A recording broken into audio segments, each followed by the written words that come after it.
শুভ সন্ধ্যা বন্ধুরা। এখন বাজে সন্ধ্যে 7টা আর এখন থেকে ব্লগটা শুরু করলাম।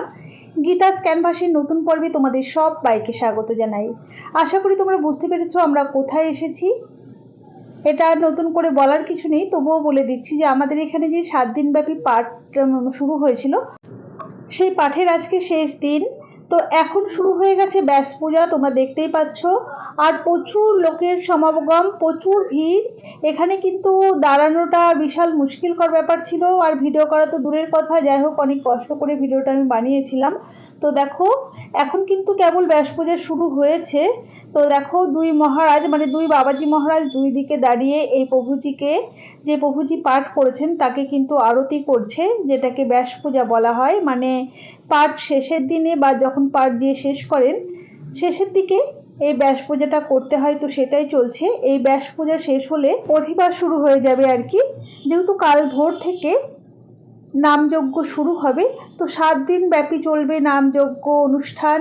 আর 7 দিন হওয়ার পর মানে শেষের দিন 8 দিনের দিন চলবে লীলা কীর্তন, আর 9 দিনের দিন মহা ভোগারতি হবে। তো আমি জানি না কতটা কি তোমাদের সাথে শেয়ার করতে পারবো, তো আজকে শেয়ার করছি। দেখো কি সুন্দর ব্যাস পূজা হচ্ছে।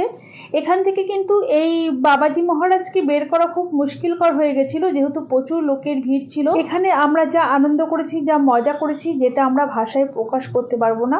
আর তোমরাও আশা করি আনন্দ পাচ্ছ নিশ্চয়ই। যারা এইসব ভালোবাসো আর কি, ভগবানকে ভালোবাসো, তারা তো আনন্দ পাবে অবশ্যই। এই সমস্ত কিছু চোখের সামনে দেখলে সত্যি এত আনন্দ হয়, মনটা যে এতটা উৎফুল্ল হয়ে যায় সেটা তোমাদেরকে বলে বোঝাতে পারবো না আমি। তো দেখো, এখন ভাগবত শেষের দিকে, আর অনেক কষ্ট করে কিন্তু এই বাবাজি মহারাজকে বের করেছিল, যেহেতু প্রচুর ভিড় হয়ে গেছিল। আর এইদিকে দেখো, এখন আরতি শুরু হয়ে যাবে। আর এই যে ব্যাস পূজার ফুল নেওয়ার জন্য দেখো প্রত্যেকেই কিন্তু মানে মারামারি ঠেলাঠেলি করছিল। তো ব্যাস পূজার ফুল পাওয়াটাও কিন্তু খুব ভাগ্যের ব্যাপার। আমি কিন্তু পেয়েছিলাম, আমাকে কিন্তু অনেকটাই ফুল একটা প্যাকেটের মধ্যে করে দিয়েছিল। চলো একবার ভগবানকে দর্শন করিয়ে দিই। তোমরা ভগবান দর্শন করো, তোমাদের প্রত্যেকেরই মঙ্গল হবে। এখানে দেখো মধ্যখানের যে ঘরটা সেটা কিন্তু বসিয়ে দিয়েছি, সাইডের গুলো এখন বসানো হবে। আর সেই কাজটা কিন্তু দরজা বন্ধ করেই করছিল, আমি আর সেটা দেখাতে পারবো না। আর এখানে দেখো কত মানুষ, প্রচুর ভিড় কিন্তু এখানে হয়। এখন কিন্তু রাত্রি মোটামুটি 11:30 বেজে গেছে, আর এই সময়তেও দেখো কতটা ভিড়। তো এখন কিন্তু আমি ভগবানকে দর্শন করব, এরপরে কিন্তু প্রসাদ বিতরণ হবে আর কি। আমাদেরকে যেহেতু নেমন্তন্ন করেছিল, তো সেই জন্য কিন্তু আমরা রাতে রয়ে গেছিলাম। আজকে থেকে এখানে খাওয়া দাওয়া শুরু হলো আর কি। তো প্রত্যেক দিন 2 বেলা কিন্তু খাওয়া চলবে। আর আজকে রাত্রিবেলায় খুব বেশি লোক হবে না, মোটামুটি 1000 খানেক লোক রাত্রিবেলায় হয়ে গেছে আর কি, তারা প্রত্যেকেই প্রসাদ পাবে। আর এখন একদম শেষের দিকে অধিবাসটা।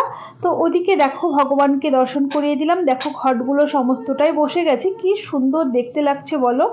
এখানে কিন্তু 8টা ঘট বসেছে টোটাল। তো কি নিয়মে এটা বসায় আমি তো অতটা জানি না, তবে এখানে 7 দিন ব্যাপী নামযজ্ঞ অনুষ্ঠান হয়, আর একদিন লীলা কীর্তন হয়, তারপরে 9 দিনের দিন ভোগারতি হয়। আর তার আগে তো 7 দিন ভাগবত পাঠ চলে, তোমরা তো জানোই, সেটা তো আগেই দেখিয়েছি। তো এখন দেখো, আমি ঝিলিককে বললাম একটু ভিডিওটা কর শোনা। এখানে যে কি আনন্দ করেছিলাম সেটা তোমাদের বলে বোঝাতে পারবো না। সেই আনন্দটা এখানে যারা ছিলেন আর কি তারাই উপভোগ করতে পেরেছে, এত আনন্দ হয়েছে।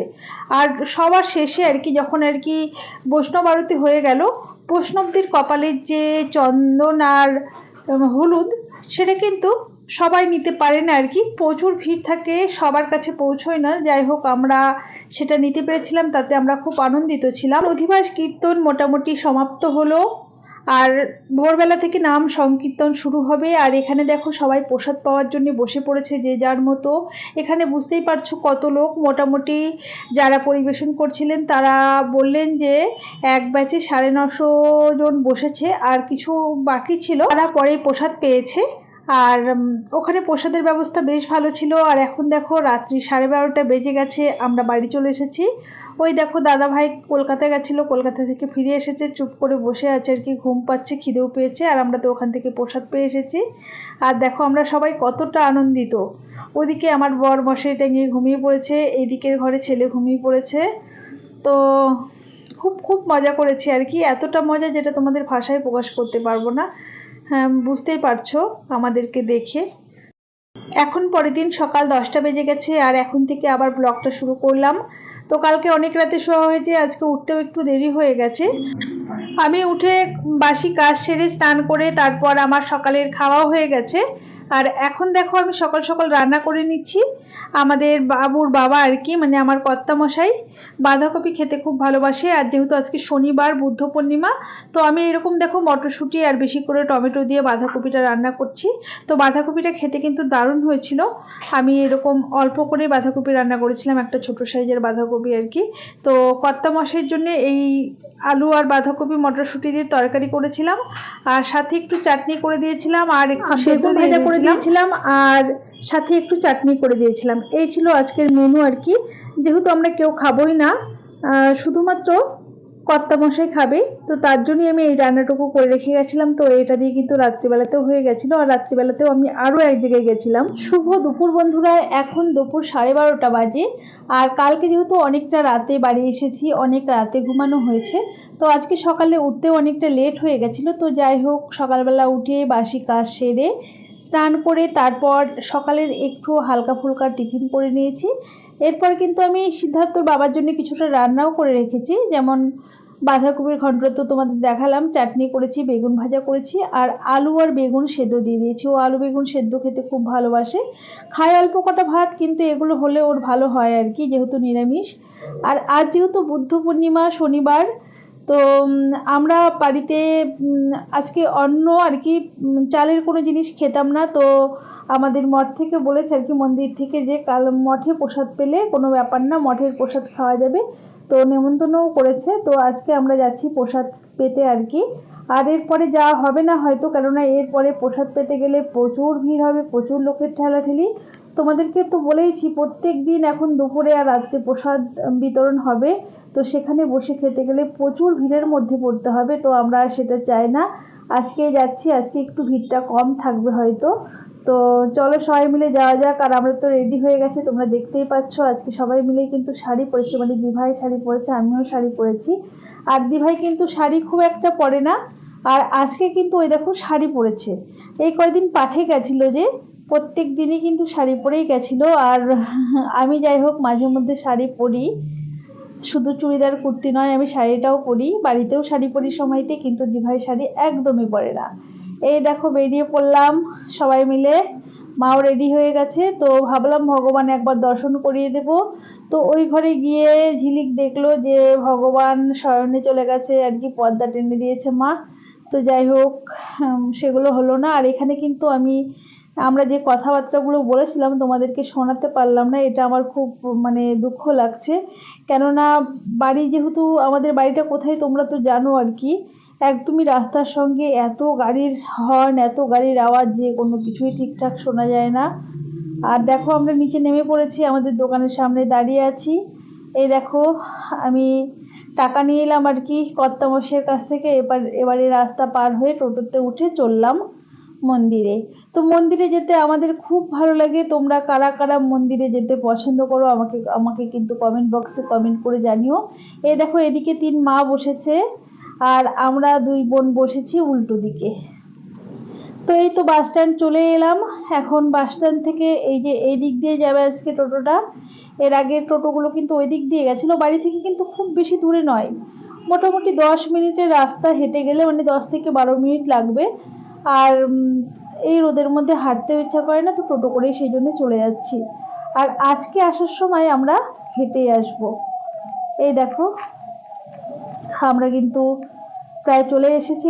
আমি আগেই নেমে গেছি, তো মন্দিরে গিয়ে দেখছি আরতি হচ্ছে, তো আমি খুব তাড়াতাড়ি হেঁটে যাচ্ছিলাম আরতিটা দেখবার জন্যে। আরতি দেখতে তো ভালোই লাগে বলো। এই যে দেখো আমরা যাওয়ার পর সবাই তাকিয়ে তাকিয়ে দেখছিল আর কি। আর এখানে চলছে আরতি, দেখো ভোগটাও তোমাদেরকে দর্শন করিয়ে দেবো। ভোগ দেখলে, দর্শন করলে মন কিন্তু ভরে যায়।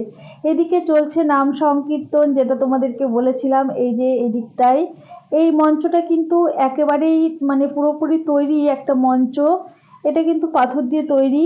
আর দেখো ভগবান দর্শন করে নাও, আর প্রসাদটাও তোমরা দর্শন করে নাও। দেখো এই প্রসাদ দেখলেই কিন্তু মনটা ভরে যায়, খুব ভালো লাগে প্রসাদ দেখতে আর কি, দর্শন করতে। তো আমাদের কিন্তু মাঝে মধ্যে এখান থেকে একটা করে প্রসাদ নিয়ে যাওয়া হয়, যেটা আমরা প্রত্যেকেই বেশ মাখিয়ে ঝুঁকিয়ে মাধুকরী করে খাই। আর এদিকে দেখো কিছু প্রসাদ দেখতে পাচ্ছ, মানে ভোগ দেখতে পাচ্ছ, এগুলো কিন্তু অনেকজন পুজো দিয়েছে, তো তাদেরগুলো এইদিকে রাখা হয় আর কি। আর এখন দেখো আমরা চলে এসেছি প্রসাদ পেতে আর কি। তো প্রচুর লোকজন বসে খাচ্ছে, এখন কিন্তু প্রথম ব্যাচ কেবল বসেছে, তো এখন একটু ফাঁকা ছিল। যাই হোক, এই ব্যাচটা ওঠার পর আমরা এই যে দাঁড়িয়েছিলাম পরের ব্যাচে বসবার জন্যে।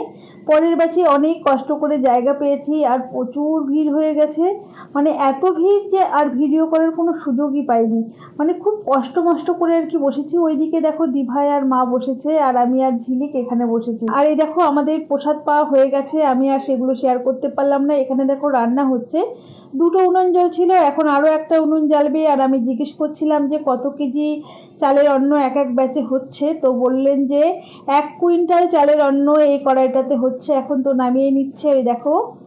আমি যাই হোক একটুখানি শেয়ার করলাম, পুরোটা শেয়ার করতে পারলাম না, তো ওনারাও খুব ব্যস্ত ছিলেন। আর ওখানে যেহেতু ভোগের রান্না বান্নার আয়োজন, আমাদেরকে ওখানে ঢুকতে দেবে না, সেই জন্য কিন্তু আমি সাইড থেকেই দেখিয়ে দিয়েছি। এই যে দেখো আরো একটা উনুন জ্বলে গেল, এখন ওখানেও অন্ন বসানো হবে। তো প্রথমে তো ওনারা বুঝতে পারছিলেন না প্রথম দিন যে কত লোক আসবে, কত লোকের আয়োজন হবে আর কি। তো দেখো আমরা প্রসাদ পেয়ে চলে এলাম, আর ওদিক তো দেখিয়ে দিলাম। যাই হোক, এখন আরো একবার মন্দিরে যাব। তো মন্দিরে যাওয়ার আগেই দেখছি মন্দির বন্ধ হয়ে গেছে, তো এখন আর মন্দিরে উঠবো না। এবারে আমরা একটু কথাবার্তা বলে তারপর আমরা চলে যাচ্ছি বাড়ির দিকে। আর আমরা হাঁটতে হাঁটতেই বাড়ি যাব। এখন দেখো এখানে ফাঁকা হয়ে গেছে আর মন্দির বন্ধ হয়ে গেছে, এখন সবাই প্রসাদ পেতে ব্যস্ত। এখন দেখো আমরা বাড়ির দিকে আসছি। আর আমরা প্রথম থেকেই বলেছি আজকে যাওয়ার সময় হেঁটে হেঁটে বাড়ি যাব, কেননা টোটোতে উঠলেই বাড়ি চলে যাই এক নিমেষে আর কি, বোঝাই যায় না কোথাও এলাম আর গেলাম। সেই জন্য ঝিলিক পূজা দিভাই বলেছে যে আজকে হেঁটে হেঁটে যাব। তো দেখো হেঁটে যাচ্ছি, আমার হাঁটতে খুব অসুবিধা হয় শাড়ি পরে।